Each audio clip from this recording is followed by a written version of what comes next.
envolve-os na tua paz, Senhor. Que os seus mensageiros, os trabalhadores do mundo espiritual desta nossa instituição, possam estar connosco, envolver o nosso ambiente, ajudar-nos a harmonizar as nossas mentes, afinar as nossas vibrações, para forma que nós possamos entender um pouco melhor a tua mensagem. Seja connosco e nos abençoa os nossos trabalhos de hoje.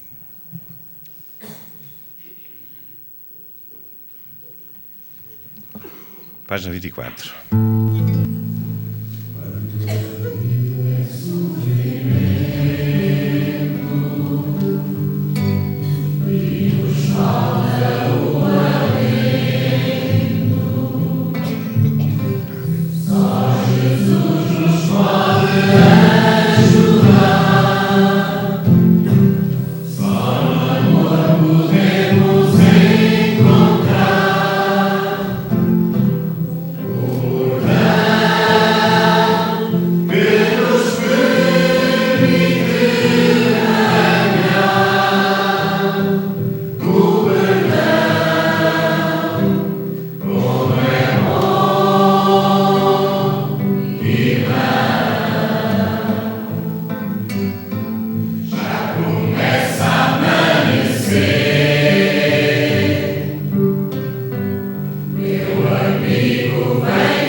Pai nosso que estais no céu, santificado seja o vosso nome. Venha a nós o vosso reino, seja feita a vossa vontade, assim na terra como no céu. O pão nosso de cada dia nos dai hoje. Perdoai-nos as nossas ofensas, assim como nós perdoamos a quem nos tem ofendido. E não nos deixeis cair em tentação, mas livrai-nos do mal. Ave Maria, cheia de graça, o Senhor é convosco. Bendita sois vós entre as mulheres. Bendito é o fruto do vosso ventre, Jesus. Santa Maria, Mãe de Jesus, rogai por nós, pecadores, agora e na hora da nossa morte. Que assim seja.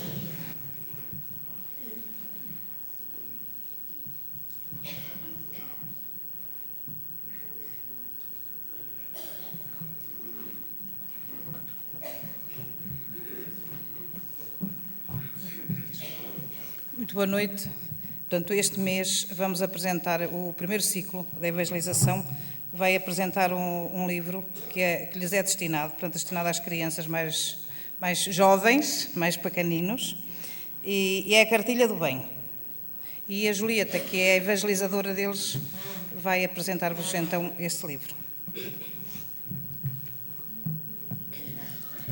Psicografado pelo médium Chico Xavier, Cartilha do Bem é um dos livros mediúnicos direcionados ao público infantil. Em linguagem simples, direta e rica, o espírito Meimei demonstra que há duas forças em luta na Terra, o bem e o mal. Para as explicar, Meimei recorre às mãos e demonstra que existem mãos que destroem, que fomentam a guerra e causam dores. Mas também há mãos que geram progresso, consolação, instrução. Mãos que constroem escolas e hospitais. O título da obra remete à época em que a criança aprende a ler e a escrever. Para tanto, é ensinada a utilizar o raciocínio e as mãos para dominar a leitura e a escrita.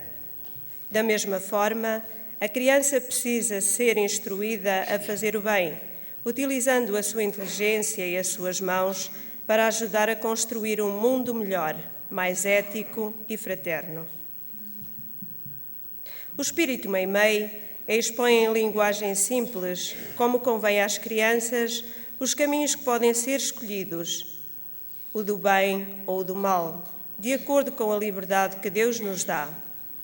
Mostra a utilização das mãos para fazer o bem, promover a alegria, fazer amigos, ajudar as pessoas e trabalhar para que o mundo seja um lugar melhor através do amor e da edificação da própria felicidade. É um presente para as nossas crianças e para a nossa obra social. Comprem o livro. Agora, três meninos do primeiro ciclo vão dizer-nos um poema sobre o tema, está bem? Aos amigos é o bem que eu desejo apresentar, mas ao estender a mão pode em mal se transformar. E esse grande segredo não há como decifrar. É preciso correr o risco, o bem e o mal encarar. Para aqueles que amo, o mistério vou desvendar. Se quer o bem conhecer e com ele sempre estar, tenha no rosto um sorriso e não o deixe se apagar, que o mal jamais convive com um sorriso a brilhar. Agora vou caminhando, com o bem me vou encontrar, mas se na curva da estrada o mal me interessar, eu conto com o seu amor para me fazer a volta, porque só o amor consegue o mal em bem transformar.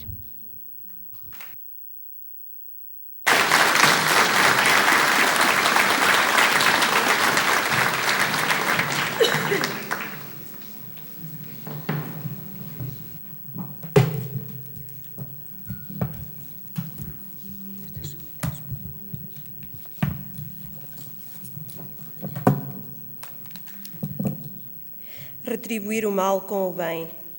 Aprendestes que foi dito: amareis o vosso próximo e odiareis os vossos inimigos.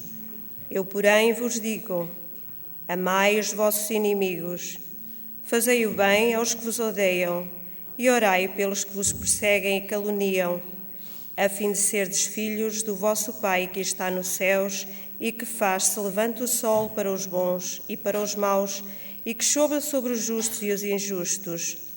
Porque se só amardes os que vos amam, qual será a vossa recompensa? Não procedem também assim os publicanos? Se apenas os vossos irmãos saudardes, que é o que com isso fazeis, mais do que os outros? Não fazem outro tanto os pagãos? Digo-vos que se a vossa justiça não for mais abundante que a dos escribas e dos fariseus, não entrareis no reino dos céus.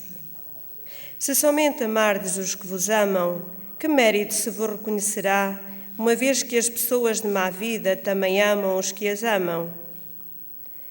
Se o bem somente o fizerdes aos que vo-lo fazem, que mérito se vos reconhecerá, dado que o mesmo faz a gente de má vida?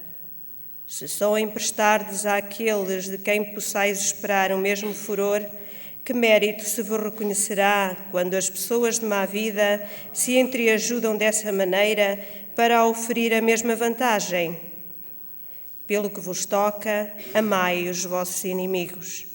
Fazei bem a todos e auxiliai sem esperar coisa alguma. Então, muito grande será a vossa recompensa e sereis filhos do Altíssimo, que é bom para os ingratos e até para os maus. Sede, pois, cheios de misericórdia, como cheio de misericórdia o vosso Deus. Se o amor do próximo constitui o princípio da caridade, amar os inimigos é a mais sublime aplicação desse princípio, porquanto a posse de tal virtude representa uma das maiores vitórias alcançadas contra o egoísmo e o orgulho. Entretanto, há geralmente equívoco no tocante ao sentido da palavra amar neste passo. Não pretendeu Jesus, assim falando, que cada um de nós tenha para com o seu inimigo a ternura que dispensa a um irmão ou amigo. A ternura pressupõe confiança. Ora, ninguém pode depositar confiança numa pessoa sabendo que esta lhe quer mal. Ninguém pode ter para com ela expansões de amizade, sabendo-a capaz de abusar dessa atitude. Entre pessoas que desconfiam umas das outras, não pode haver essas manifestações de simpatia que existem entre as que comungam nas mesmas ideias. Enfim, ninguém pode sentir, em estar com o inimigo, prazer igual ao que sente na companhia de um amigo. É uma passagem do Evangelho segundo o Espiritismo de Allan Kardec.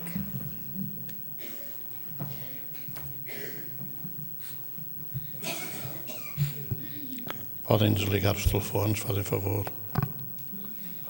Ciclicamente, nós assistimos à investida das forças mais retrógradas da espiritualidade e que têm as suas antenas na Terra, como é natural. Nós vimos insistindo há muito tempo que os espíritos se manifestam através do pensamento, através da intuição, da inspiração.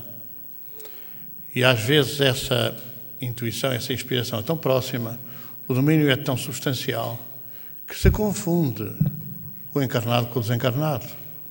E nós vemos muitas vezes pessoas que conhecemos, da longa data, mudarem radicalmente, transformarem-se de uma forma inacreditável, quase que não é possível acreditar que elas sejam aquilo que são hoje, quando foram tão diferentes no passado.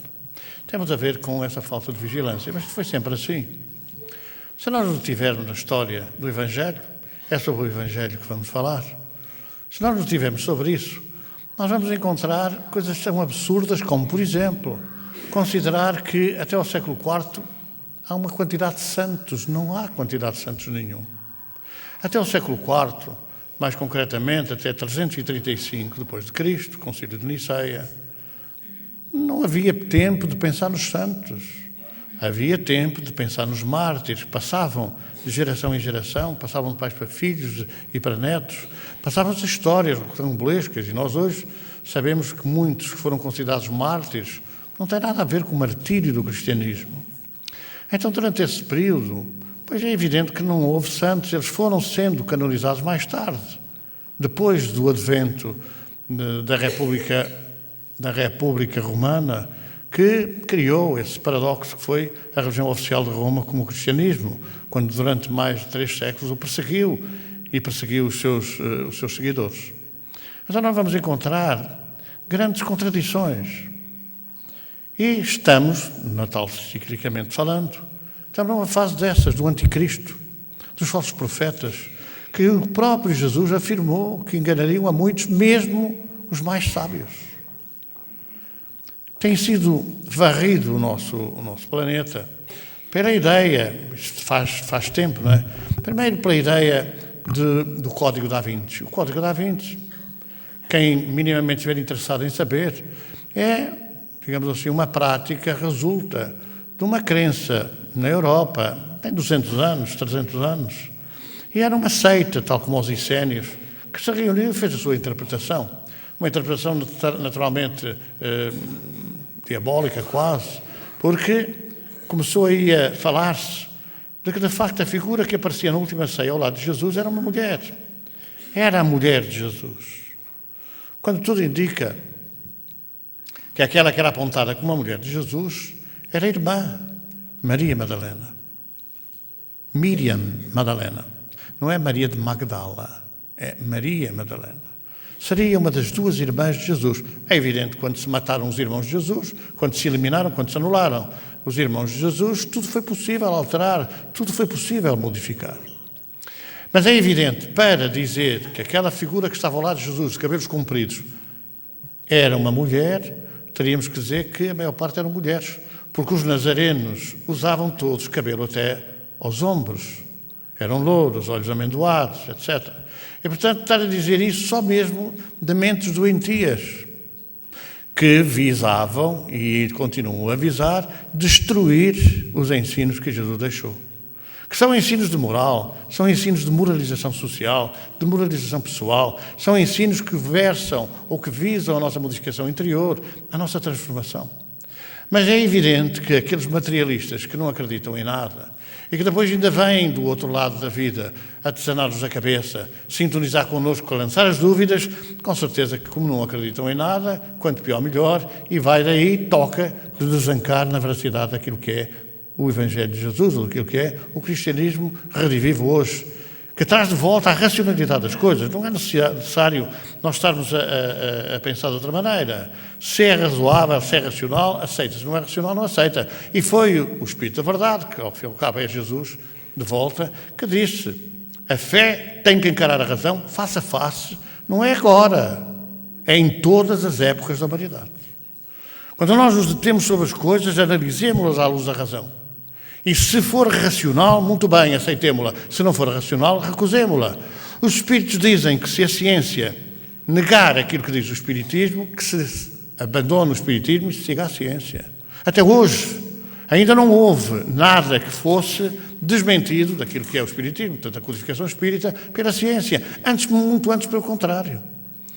Um dos pilares fundamentais, ou melhor, os dois pilares fundamentais que divergem de alguma maneira, ou que acrescentam alguma coisa àquilo que é a religiosidade antiga, é a reencarnação e a comunicação dos espíritos. Pois bem, está evidentemente provado pela própria Igreja que os espíritos comunicam. João Paulo II,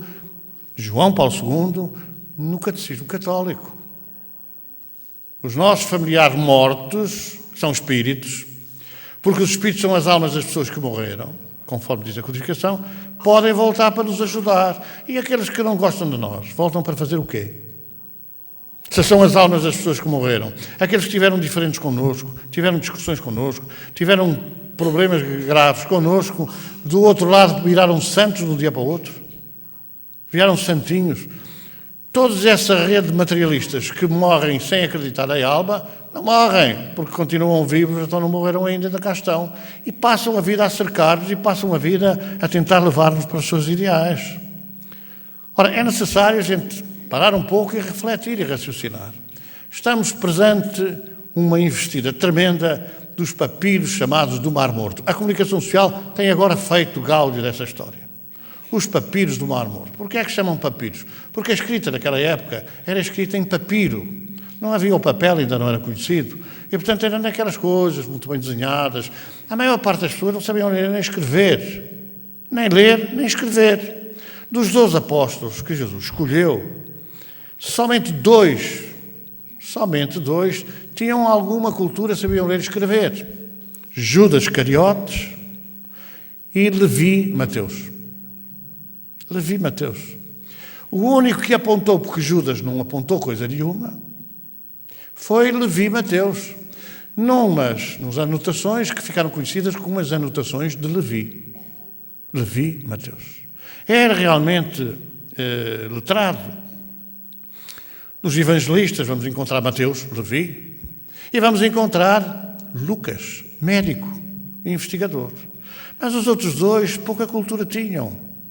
E mesmo assim vamos concluir que João, ao escrever o seu Evangelho, e João desencarnou já com mais de 90 anos, portanto já passando ao século II, João era um jovem de 15 anos quando Jesus o chamou. Um jovem de 13 anos, quando Jesus o chamou para o ministério. Então eles não sabiam, escreveu muito mais tarde. E baseado em quê? Nas anotações de Levi. Lucas escreveu com base em quê? Nas anotações de Levi e em investigações profundas que fez. consultas que fez a toda a gente, incluindo mãe de Jesus, investigações que fez, e daí que ele era médico, ele era um investigador, não aceitava as coisas de qualquer maneira. Marcos aprendeu o Evangelho com Saulo de Tarso, que aprendeu com os apóstolos, com Pedro particularmente. Portanto, nós temos que nos colocar numa posição racional e não engolir tudo aquilo que nos vem por notícias várias. Os papiros do Mar Morto, eu recordo-me quando começaram a aparecer, provavelmente nos anos 50, nos anos 60, e eram realmente uma surpresa grande.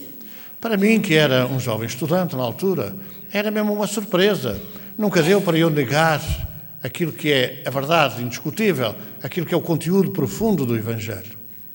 Mas nunca me deu ao trabalho de ir agora ver o que é que diziam os papiros do Mar Morto, porque uns foram escritos por Tiago, e outros por Barnabé, e outros por Bartolomeu, e outros por não sei quantos. Mas porquê é que só apareceram e no Mar Morto, todos, por arrastamento? Como é que só apareceram há 50 anos? No século II, depois de João, de Marcos, de Mateus e de Lucas escreverem os Evangelhos, como não havia ninguém que soubesse escrever, passaram a ser copiados. E ao serem copiados, começaram a ser acrescentados de vários feitos, de várias lendas, de muita coisa, que aqueles que copiavam iam acrescentando. Deve ter sido assim, e acrescentavam. Deve ter sido assim, e acrescentavam. Como depois, ao longo dos séculos, isso foi acrescentado ao sabor das conveniências. Quando chegamos ao século II, havia 44 evangelhos. 44 evangelhos.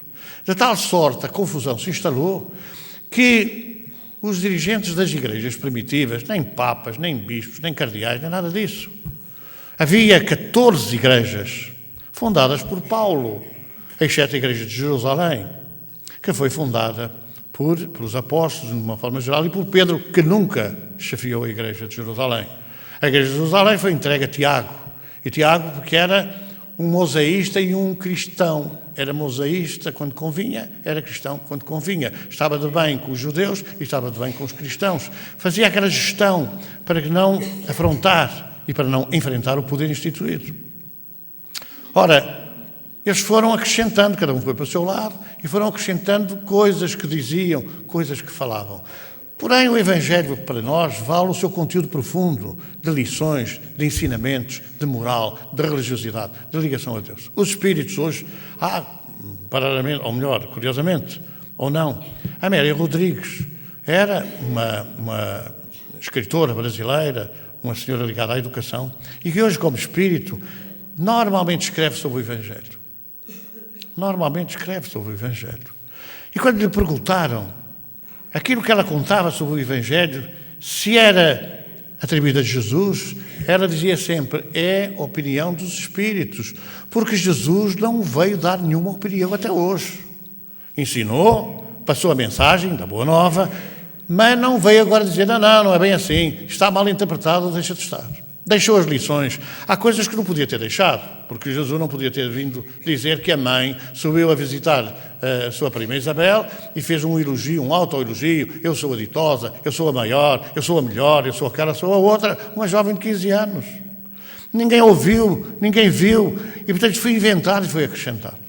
Ora, Jesus não podia vir dar essas opiniões, de maneira alguma podia vir dar. Então, tudo aquilo que se conta são opiniões. Não é a visão de Jesus sobre as coisas.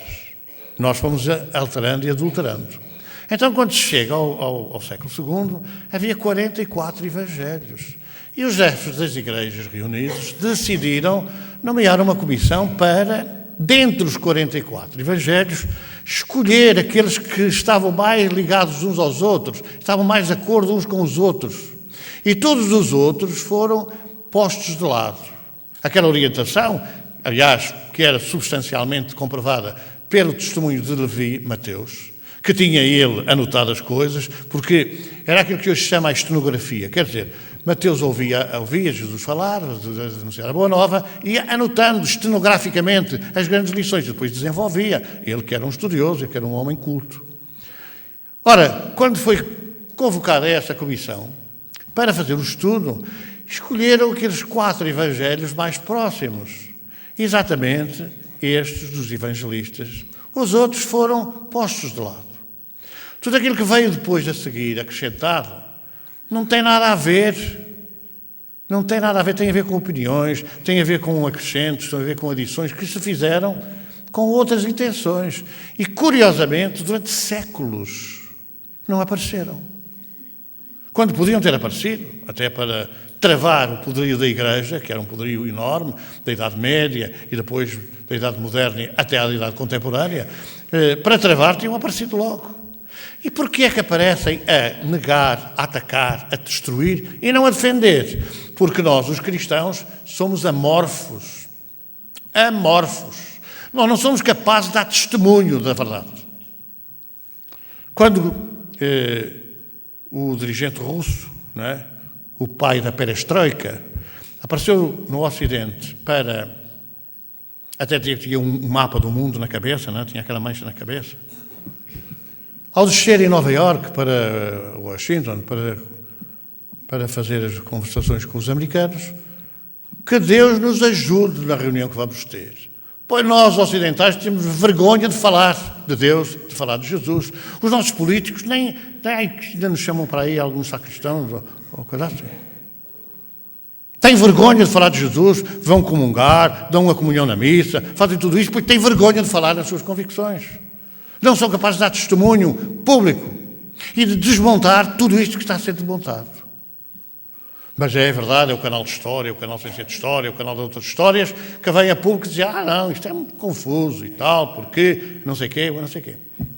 Agora está a dar uma série, às quartas-feiras, que é Ressurreição. É claro que isto baralha muito a cabeça das pessoas. A história é muito curiosa, um episódio, podem pegar nela às quartas-feiras, 10h20.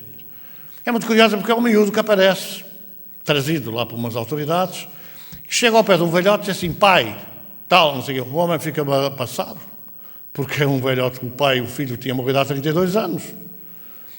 Mas, curiosamente, as fotografias dessa altura, a criança de hoje era a cara chapada do outro. E começa a apontar determinadas coisas que ele não teve como recusar porque eram verdadeiras. Aliás, parece que vai desmontar um crime que foi cometido nessa altura e que ele presenciou, porque a história é que ele tinha morrido afogado, pretensamente numa tentativa de salvação da tia, a tia que o tinha ido salvar, quando ele agora vem a dizer que não, ele é que foi para salvar a tia e morreram os dois. É claro que ressurreição. Bom, a ressurreição é um morto que ressuscita. E aquilo que, vamos ver, aquilo que parece estar subjacente é que esta criança que tem a idade que tinha quando desencarnou por afogamento, não é? Portanto, tinha o mesmo tamanho, pode ter sido, entre aspas, não é? Numa análise simplista, essa criança que ressuscitou como a filha de Jairo, como Lázaro, etc. Ressuscitou, quer dizer, morreu naquela altura e ressurgiu para a vida agora, 32 anos depois. Quando em realidade, o que está subjacente é a reencarnação. E à época de Jesus, ressurreição na carne queria dizer reencarnação. Havia a ressurreição da carne, que é quando nós desencarnamos, isto é, quando nós, entre aspas, morremos, o corpo, como seres humanos, não é? E nós, espíritos, saímos, ressurgimos, vivos do corpo. Ressurreição do corpo ou da carne. Ou ressurreição na carne, ressurgir de novo na carne, como Jesus falou. Quem não nascer de novo na carne e no espírito não entrará no reino dos céus. Ora, estas questões precisam de ser escalpelizadas e precisam de ser esclarecidas, para que não haja dúvidas. Há outros textos dos Evangelhos da época do segundo século? E apareceram agora nos grandes papiros que têm o tamanho quase de uma parede inteira. Mas podem ter sido copiados para uma parede. Podem ter sido copiados. Quando, aqui há muitos anos atrás, houve um diálogo sobre o espírito Saint-Denis. Saint-Denis é um santo francês, como é natural, e que, perante o afrontamento das autoridades romanas, foi degolado. E quando foi degolado, portanto, cortaram-lhe a cabeça rolou pelo chão. E ele pegou na cabeça e pô-la debaixo do braço. A figura, quer dizer, a pintura é impressionante. Saint-Denis. Os espíritos, ou melhor, um espírito desencarnado, agora não vou confirmar se foi André Luís, ao chegar num determinado sítio do mundo espiritual, num determinado instalações, não é? Porque no mundo espiritual há as instalações que nós aqui às vezes imitamos, não é? Estas construções, estas arquiteturas que a gente inventa, às vezes são memórias, são lembranças daquilo que a gente vê do outro lado. Então ele entrou lá num determinado sítio e viu o painel, viu o quadro de Saint-Denis com a cabeça debaixo do braço. Era um mártir do cristianismo. Então disse para o dirigente dessa instituição: mas isto é uma cópia. Isto é uma cópia, não é o coisa verdadeiro. E o responsável disse assim: não, este é o verdadeiro. A cópia está na Terra. A cópia está na Terra. E, portanto, foi alguém que, desdobrado, algum pintor, veio, viu o quadro, chegou à Terra e pintou. Então, em França, foi pedido que se fizesse uma investigação profunda a várias pessoas, onde é que iam encontrar o quadro de Saint-Denis. Onde é que estava o quadro? Correram todos os famosos museus de França e não encontraram. Então ficou aquela dúvida. Afinal, se calhar não havia, se calhar havia, se calhar não havia. Andava tudo à procura de um quadro, o Museu do Louvre e por aí fora, grandes museus de pintura. Até que um dia alguém, a visitar o Panteão Nacional de França, ao entrar no mural do átrio de entrada, era uma pintura mural, o quadro de Saint-Denis. Pensando embora que alguém na Terra tinha visto o quadro de Saint-Denis e depois tinha ido, desencarnou, morreu, foi para o mundo espiritual e foi lá pintar esse mural, os espíritos esclareceram: não, veio cá desdobrado durante o sono, viu o quadro, chegou à Terra e pintou. Porque na altura em que se dá essa tragédia do martírio, não estava lá nenhum Leonardo da Vinci ou companhia a ver a cabeça no chão, a cabeça debaixo do braço, porque demoram meses, às vezes, a pintar, a fazer uma pintura. Não estava ali: espera aí, segura aí a cabeça, agora não pode morrer. Segura aí que eu quero pintar. São coisas de uma realidade tão grande que nos devem levar a ponderar, a refletir e a raciocinar. No século II, os cristãos eram perseguidos depois daquela intervenção de Nero e outros imperadores. Os cristãos escondiam-se como ratos porque eram perseguidos até à morte. E, portanto, essa coisa, não havia tempo de criar padres, de criar bispos e cardeais e papas, nada disso, não havia nada disso. Então a gente tem que se sentar e pensar bem. Quais são os interesses hoje de virem com os papiros do Mar Morto dizer que Jesus era casado, que a outra era mulher, que tinha não sei quantos filhos, que teve aqui, que teve lá. Qual é o interesse? Mas, admitindo que pudesse ser casado, e qual é o mal? E qual é o crime? Como dizia Paulo, o pecado está no pensamento. O pecado está na intenção.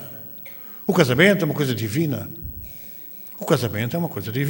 Se nós o abastardamos, é um problema nosso.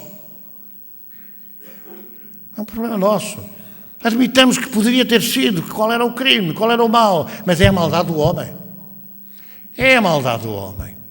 Nós temos que ter a noção. Os espíritos maus fazem mal, dão-nos cá da cabeça, andam à nossa volta, prejudicam-nos e tal. Não há espíritos maus, não há espíritos bons, há espíritos que por opção pessoal se tornam maus ou se vão melhorando, aperfeiçoando e tornam bons. É uma coisa nossa. Deus não nos criou maus nem bons. Criou-nos espíritos. À sua imagem e semelhança, espíritos, não corpos. Porque então havia os deficientes, coitados, às vezes com grandes deficiências físicas, que era um absurdo. E era uma maldade que não tinha qualquer. Nós não éramos capazes de fazer isso a um filho nosso. Não éramos capazes de fazer isso. E Deus, que é Pai de todos, infinitamente bom e justo e sábio, ia fazer uma coisa dessas. É por nossa própria culpa. São as consequências dos nossos próprios atos. Que a gente tem que refletir, tem que analisar, tem que pensar. Então esta história dos papiros do Mar Morto, eu não estou a dizer que está bem contada ou que está mal contada, cada um conta a história à sua maneira. E quando as pessoas são teimosas e querem denegrir, querem destruir, inventam tudo e mais alguma coisa. Não é verdade. O que são as calúnias? O que são os julgamentos fáceis? O que são estes, às vezes, julgar, vê-se uma coisa e a seguir comenta-se de outra forma? Quem é que o faz, senão nós? E nós depois morremos, vem a extrema-unção, o perdão absoluto e total, um passaporte para o céu e aviões daqueles mais modernos, e a gente julga que a coisa é assim. Quer dizer, a extrema-unção muda-nos de um dia para o outro. Muda exatamente como a gente muda de um dia para o outro na confissão, que se jura, que se faz juras, juramentos e mais alguma coisa, e passado meia hora da comunhão toda a gente está igual. Toda a gente está na mesma, ninguém muda. Ora, é necessário nós sermos testemunhas, e está na altura do testemunho. Não ter vergonha de dizer que somos cristãos. Não temos vergonha de sermos anjinhos.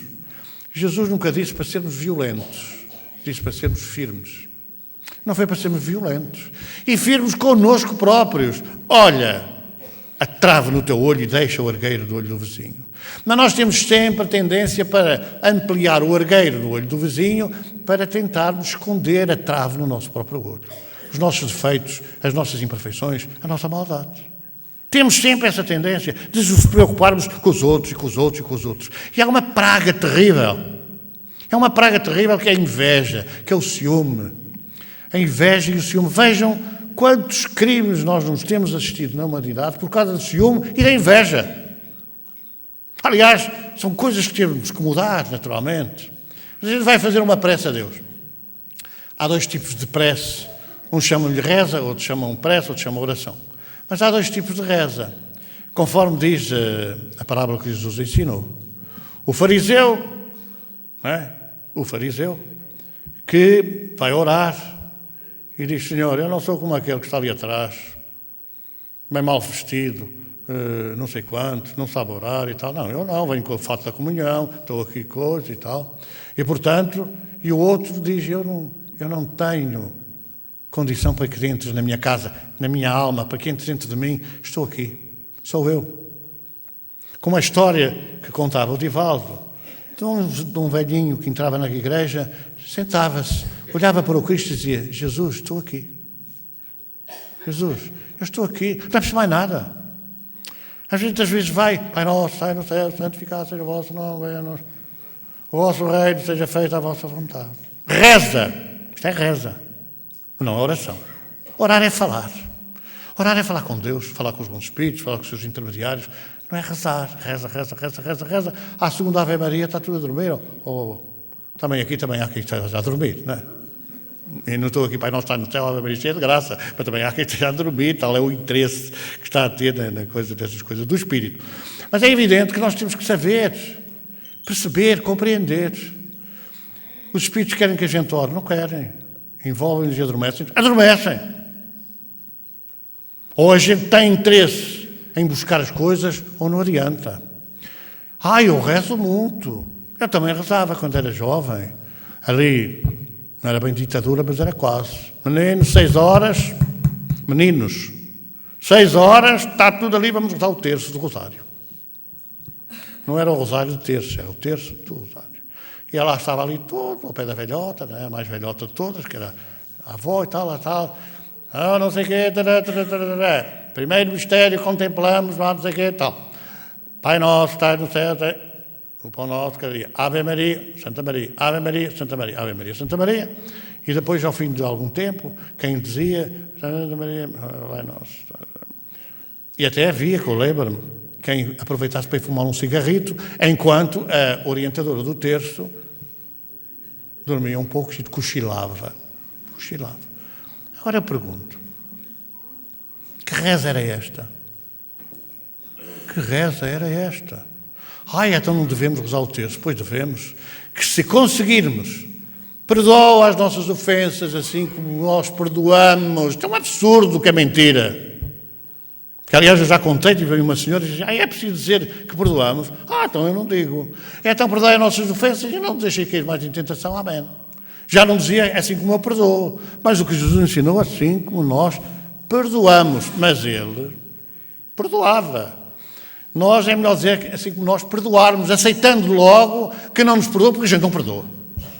A gente não esquece, a gente não perdoa. Se não pudermos acertar o passo, ou melhor, se pudermos acertar o passo, a gente acerta o passo. Ora, é evidente que se nós não tivermos esta firmeza, não, tu não vais rezar. Isso vou. Orar. É preferível dizer alguma coisa cá dentro. Então o Zé chegava e dizia, Jesus, eu estou aqui. O Zé está aqui. Um dia adoeceu muito gravemente. Estava já quase a passar-se para o outro lado, deitado na cama, quando de repente abriu os olhos, estava alguém sentado numa cadeira ao lado da cama. Ele olhou e disse, Zé, eu estou aqui. Eu sou Jesus. É evidente que estas coisas devem concitar-nos à reflexão e à meditação. Então há outro tipo de oração, que é aquela oração. Senhor, que és infinitamente bom, sábio, justo, misericordioso. Não sei se sabem como é que é. Tu és o máximo, tu és o maior, tu és aquele, tu és aquele outro. Passa para cá, mas é o euro-milhões que eu estou a precisar. Ou a saúde, ou um emprego para o filho, ou para o marido, ou não sei o quê. Só coisas boas. A gente não agradece as coisas más. Como é que a gente acorda para a vida? Como é que a gente acorda para a vida? Bom, eu já levo uns anos, uns pares de anos, de espiritismo. E recordo-me que no início da minha militância, pois não havia grande conhecimento de espiritismo. Não havia livros. Era muito difícil os livros virem do Brasil. No Brasil havia. Recordo-me uma vez na Alfândega do Porto, eu para levantar uns livros vindos do Brasil, ter dito lá ao doutor, lá, advogado lá da coisa, olha que estes livros é para a circulação interna da nossa instituição. Ainda bem, se isto andasse aí por fora, aí a coisa, isto era um crime. E já foi depois do 25 de Abril. As pessoas não fazem a mínima ideia e não aceitam. E não... Esta coisa da liberdade é uma treta. É uma treta. Muito daquilo que fala de liberdade é libertinagem. Então é necessário que nós nos paremos um pouco e analisemos. Rezar. Se eu for capaz de dizer as orações seguidas, conscientes do que eu estou a dizer, são muito válidas. Aliás, nós dizemos aqui o Pai Nosso e a Ave Maria. Não dizemos. Dizemos. Exatamente para provar que nós respeitamos estas preces. Respeitamos-las. E dizemos-las.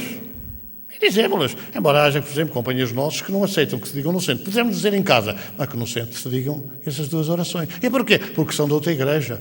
Tudo o que é bom vem de Deus. Tudo o que é bom vem de Deus. Por exemplo, mulher, despacha que temos que ir para a missa. Lá vai a mulher, coitada, para assistir à missa, ou vice-versa, não é?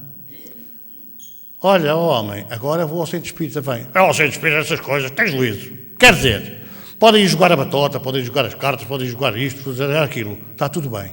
Se a mulher for ao centro, está tudo mal.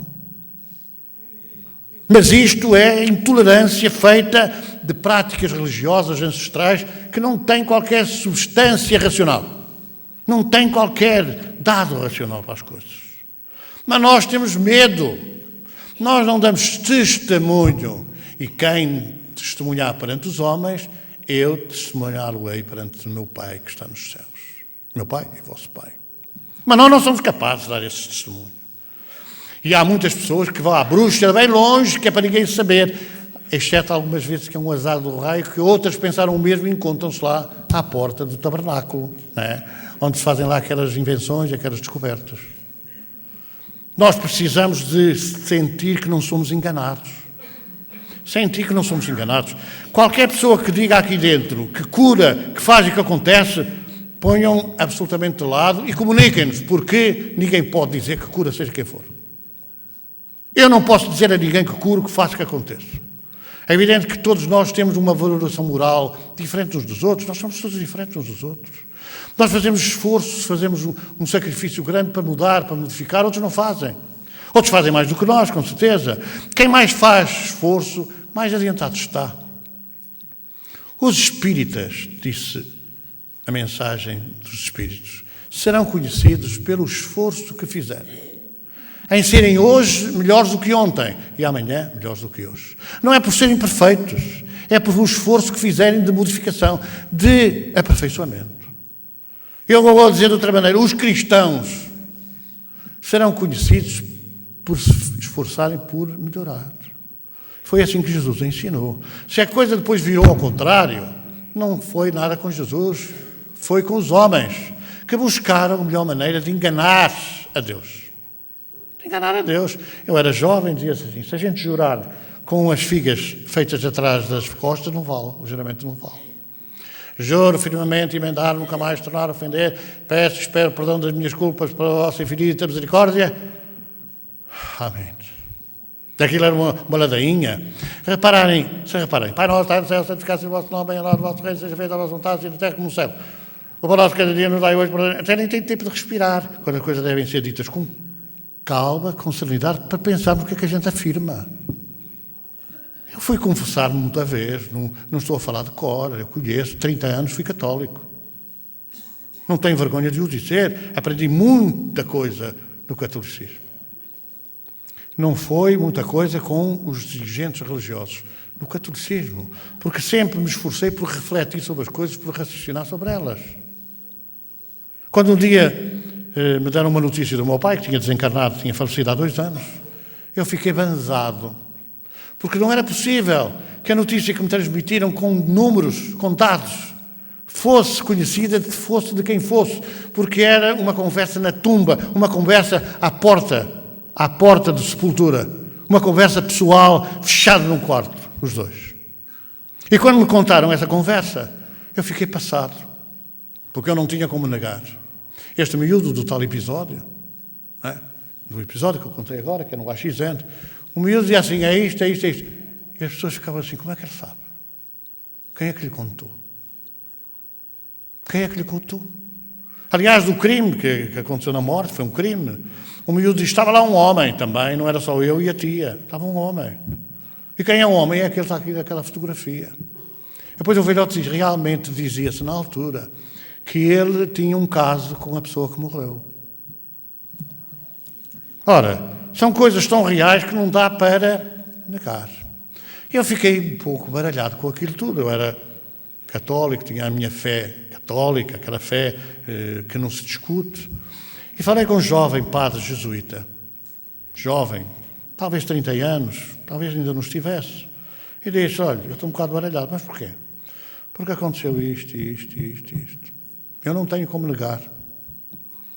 Eu não posso dizer que não é verdade, porque foi verdade. Quem me contou não ouviu, não viu, não sabia, não conhecia as coisas. Com dados objetivos, números. E, portanto, neste momento, isto a ser verdade, a minha fé acabou aqui. A minha fé religiosa, como é evidente, acabou aqui. Por acaso, o homem que nunca mais vi na minha vida, nunca mais encontrei, era jesuíta, sei que era, disse-me assim, mas não é motivo para isso. Não é. Não é motivo para isso. As almas não existem, vocês dizem estas coisas. Quem é que sabe? Como é que isto se passa? Não, eu acho até que isso é motivo para ter mais fé. Esta conversa desmontou tudo aquilo que vinha cá dentro de alguma revolta, não é? Porque eu não tinha, que era uma verdade indiscutível, absoluta, como depois houve outras coisas que se passaram, enfim, inusitadas. Não, isso é motivo até se calhar para você ter mais fé. Porque é uma prova de que a morte não existe, que a vida continua. Portanto, eu não percebo nada disso. Não sei explicar mais nada. Mas eu vou consultar o meu diretor espiritual, que eu acho que era um velhinho, sacerdote aqui da região de Lamego, para ali, entre Lamego e a Régua. Eu vou consultá-lo e depois eu digo. É claro que foi há 44 anos. Ainda não me esclareceu. Também nunca mais o vi. Ora, a gente tem que colocar-se nos seus assim, vamos lá pensar. Se vocês falarem das almas do outro mundo, não acreditem. Eu assisti numa cerimónia de comunhão, o sacerdote dizia para as crianças da catequese, se falarem das almas do outro mundo, não acreditem, que isso é tudo mentira. E depois até, meus filhos na altura perguntaram, então, se não há almas do outro mundo, porquê é que nos falam nas almas, nas alminhas? Até pedem esmola para as alminhas. Se não existem, se isto é tudo mentira, porquê é que falam? É por conveniências, porque há padrões que as pessoas criaram ao longo dos séculos da ignorância do povo.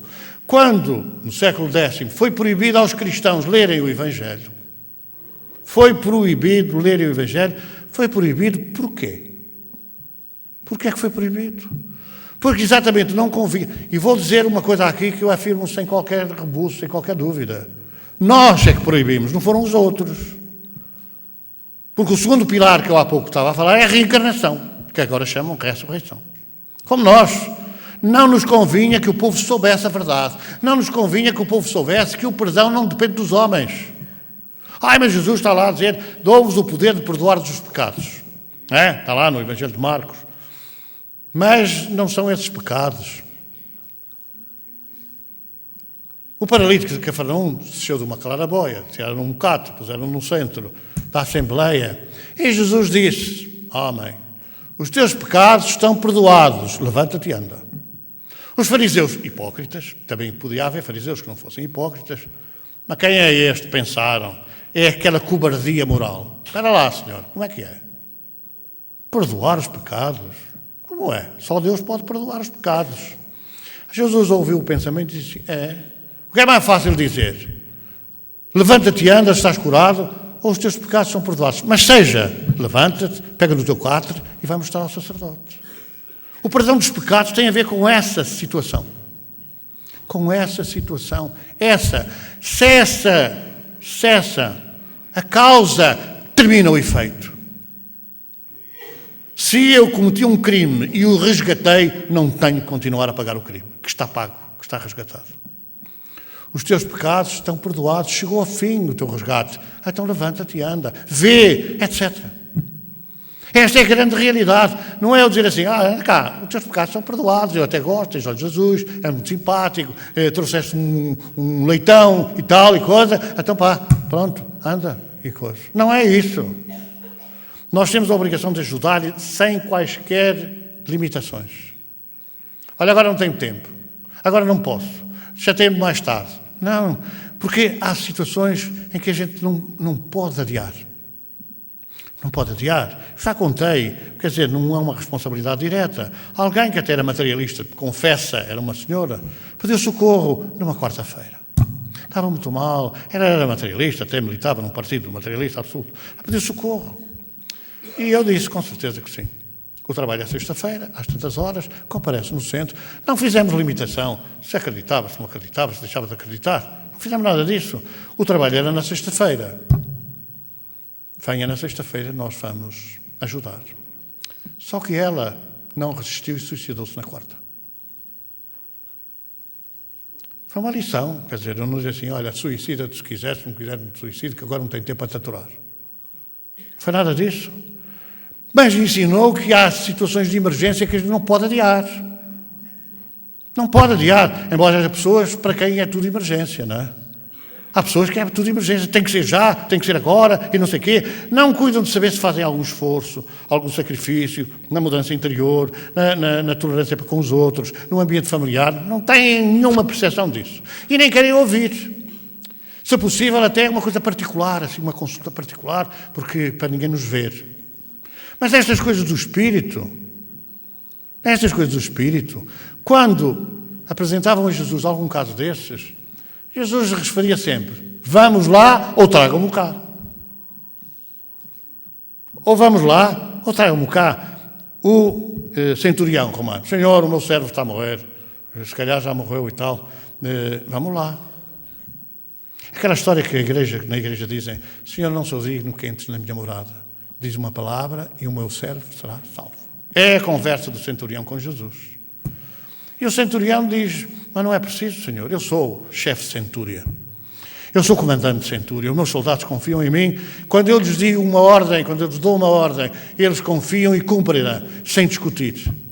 Eu creio que tu podes fazer isso. Diz uma palavra e o meu servo será salvo. E Jesus disse, então vai, que o teu servo está curado. É a demonstração da fé, da força interior. O servo não podia deslocar-se. Senhor, levamos o filho aos teus apóstolos, não foram capazes de o curar, não foram capazes de o tratar, e ele está assim, cai no lume, cai na água e tal e coisa. Trazei-mo cá. Jesus não disse, levem para casa, que eu vou fazer aqui uma prece ao Pai e tal, e esta coisa resolve. Trazei-mo cá. Era a demonstração inequívoca e pública da intervenção espiritual. Eu te ordeno, espírito imundo, sai desse jovem. Com firmeza. Não agarrou num chicote, como se fez durante a Idade Média, para libertar os médiuns das perturbações demoníacas. Não pegou num chicote nenhum para expulsar o espírito. Eu te ordeno. Firmeza, sai. em nome do meu Pai. Trazei-me cá. Mas, Senhor, mas os teus apóstolos que aprenderam contigo não foram capazes de o libertar. Porque esta casta de espíritos só com muita oração e jejum. Não é jejum de carne. Porque há pessoas que até comem carne. Só comem lagosta, só comem marisco, só comem coisas caras. Quer dizer, quando a gente não come um bife de porco, não é uma costeleta, que são as mais baratas, esses deviam não comer 2 ou 3 ou 4 ou 5 lagostas. Até se ri, não comes carne? Pois é claro. Tens que jejuar. Não tem nada a ver com esse jejum, tem a ver com o jejum das palavras, das obras, dos sentimentos, dos pensamentos. Porque as palavras emanam do Espírito. É o pensamento que nos vem ao Espírito, que a gente depois exterioriza sob a forma de vários atos, por palavras, por pensamentos e por obras.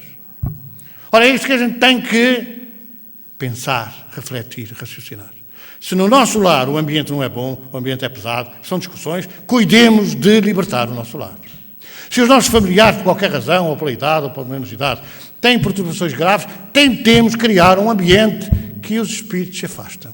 Conta os espíritos que, certa feita, um casal, ele era alcoólico profundo. Claro, assim, isto é bom falar, quando é com os outros. Então chegava à casa, vinha sempre a cair, a mulher trabalhou, pois, és um bêbado, és assim, pararam, pararam. E ele perdia a tramontana e desopava-lhe. E andou assim um tempo. Um dia pediu um conselho. E então o conselho que lhe deram foi tão simples como isso. Quando se aproximar a hora dele chegar a casa, há pessoas que realmente têm essa particularidade, saem do trabalho e entram na primeira tasca que lhes aparece.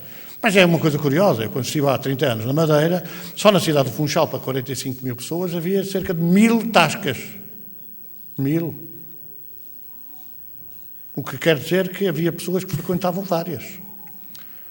Quando estiveres perto da hora dele voltar, recolhe-te em oração, não abras a boca, deixam entrar. As coisas foram abrandando, até que a certa altura o homem entrava completamente torcido, caía de borco em cima da cama e não abria mais a boca.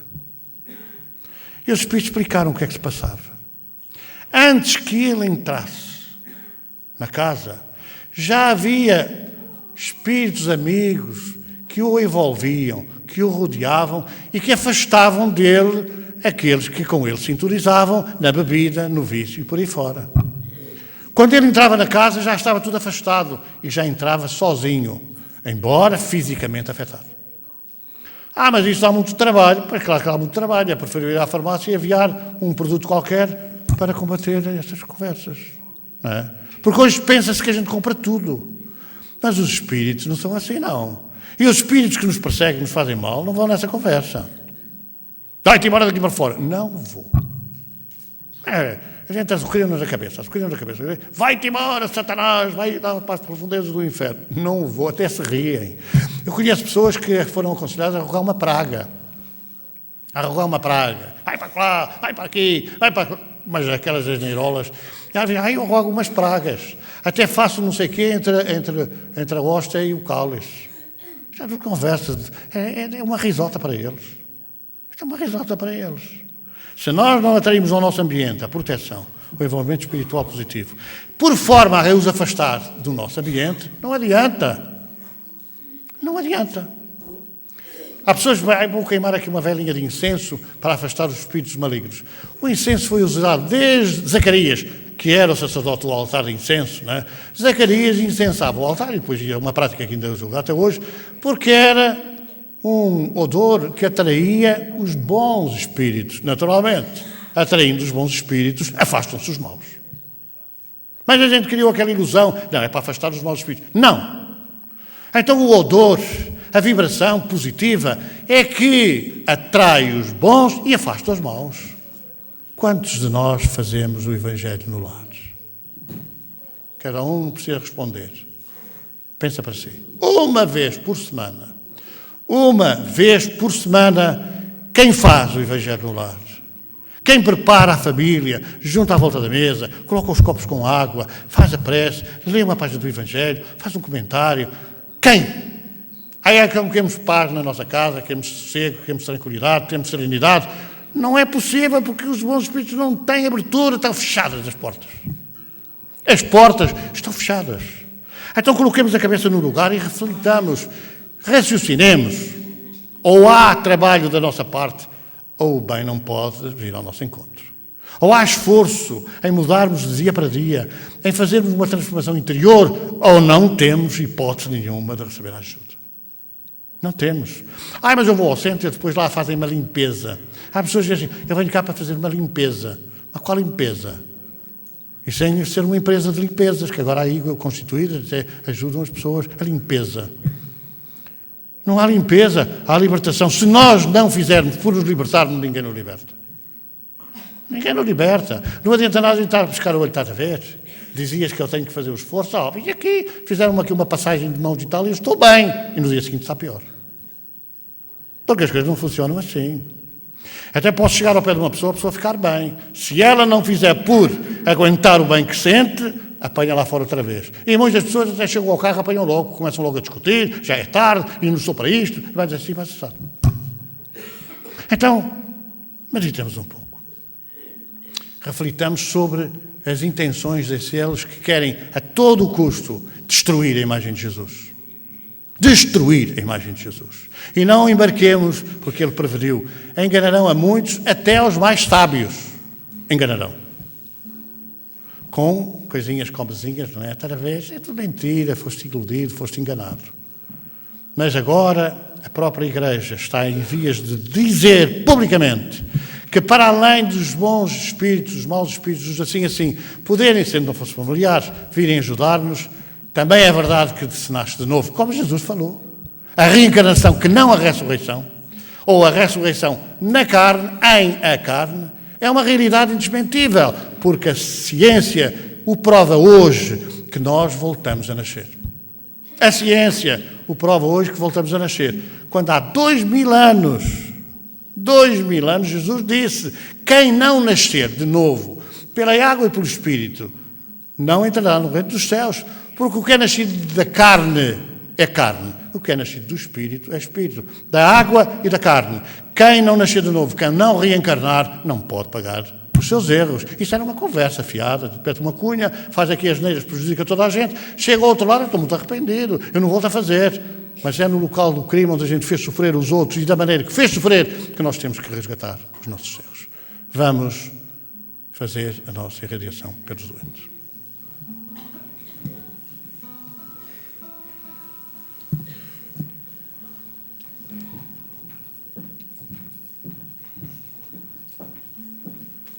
Quer dizer que nós não vamos fechar o centro. E a pretexto do feriado do 25 de Abril ou do 1º de Maio, 1º de Maio não vamos fechar o centro. Porque a dor não tem feriados. A dor não tem feriados. Embora eu reconheça que há muita gente, não, hoje é feriado, hoje vou descansar do centro. Mas a dor, o sofrimento, não tem feriados, nem fins de semana, nem dia Santos de Guarda. E, portanto, nós estaremos aqui dentro das nossas possibilidades para ajudar.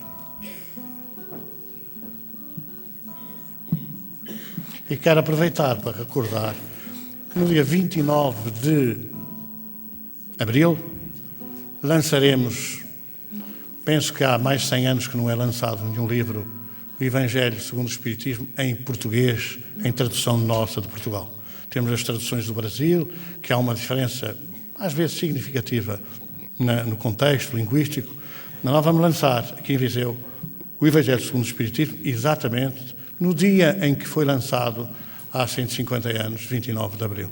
No dia 15 de Abril foi lançada a imitação do Evangelho, depois foi alterado em 15 dias o seu nome, mas então vamos lançar aqui o Evangelho segundo o Espiritismo, que, chamo já a atenção, nós vamos ter um preço de lançamento, é um lote, capa nova, tudo novo, que as pessoas têm um preço de lançamento se quiserem adquirir, mas que não seja para, não digo comparar, mas para terem nas suas cabeceiras, pois podem aproveitar, 29 de Abril.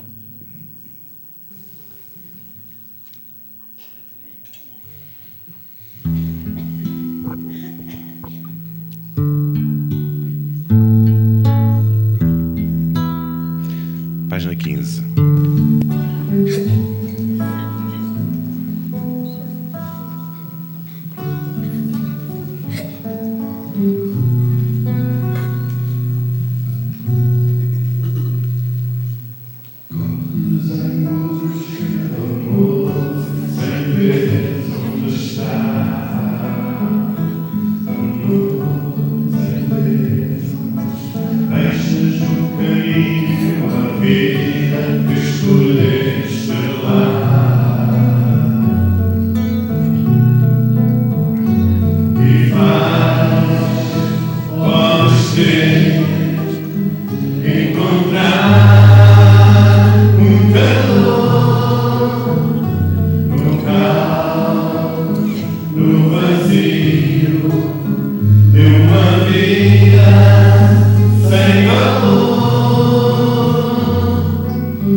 Vamos pedir agora, Senhor, pelos doentes, tantas vezes esquecidos pelos seus próprios familiares, muitas vezes abandonados mesmo, nos hospitais, em lares, sem terem fé nem esperança na vida, sem acreditar em nada de que se passa para além da morte, passando mesmo medos terríveis do que possa vir a acontecer. Mas outros doentes do espírito, vivendo na solidão, no desespero, em depressões profundas, ou aqueles que vão perambulando nas ruas do prazer e do vício, esquecendo tantas vezes o mal, a dor, o sofrimento que provocam os seus próprios familiares. São todos doentes. E por isso pedimos por todos, que a cada um será dado segundo o seu merecimento, mas que pelo menos as suas falanges possam levar as nossas vibrações. E quem sabe, se não ajudaremos a despertar alguns, a consolar outros e a acordar para a vida espiritual a muitos outros. Então a nossa oferta, Senhor.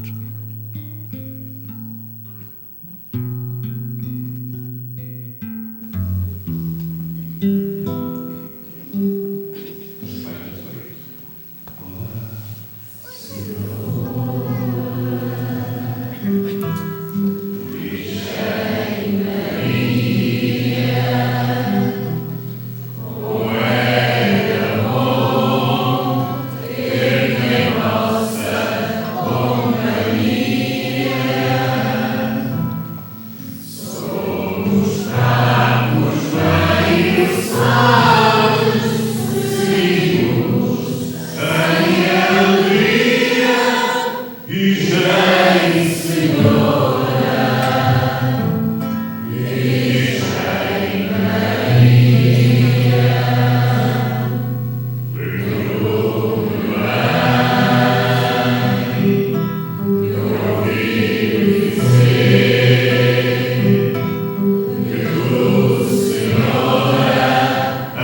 Dizer que vamos ter um seminário sobre mente e saúde, é um seminário no âmbito da Associação Médica Espírita de Portugal, que está sediada em Viseu. É um seminário que vai ter participação de vários técnicos de saúde, médicos, psicólogos, enfermeiros, farmacêuticos. Portanto, vai decorrer no próximo domingo, das 9h30 às 5h. As pessoas podem ainda inscrever-se. É evidente que temos o almoço. Com o almoço o preço é de 12 euros, com o almoço, mas poderá haver quem não venha almoçar e também não é por isso que vai poder deixar de estar presente no seminário. É no Teatro Mirita Casemiro, na cidade de Viseu. Portanto, ainda podem fazer isso. Vamos pedir dos nossos telespectadores muita paz, que Deus abençoe. Nós não vamos ter transmissão em direto pela simples razão de que a sala não tem condições para fazer a transmissão em direto pela internet, pela TV. Iremos posteriormente organizar as coisas, talvez para disponibilizar DVDs sobre o assunto. Então, até à próxima segunda-feira, se Deus quiser, muita paz, e nós vamos prosseguir.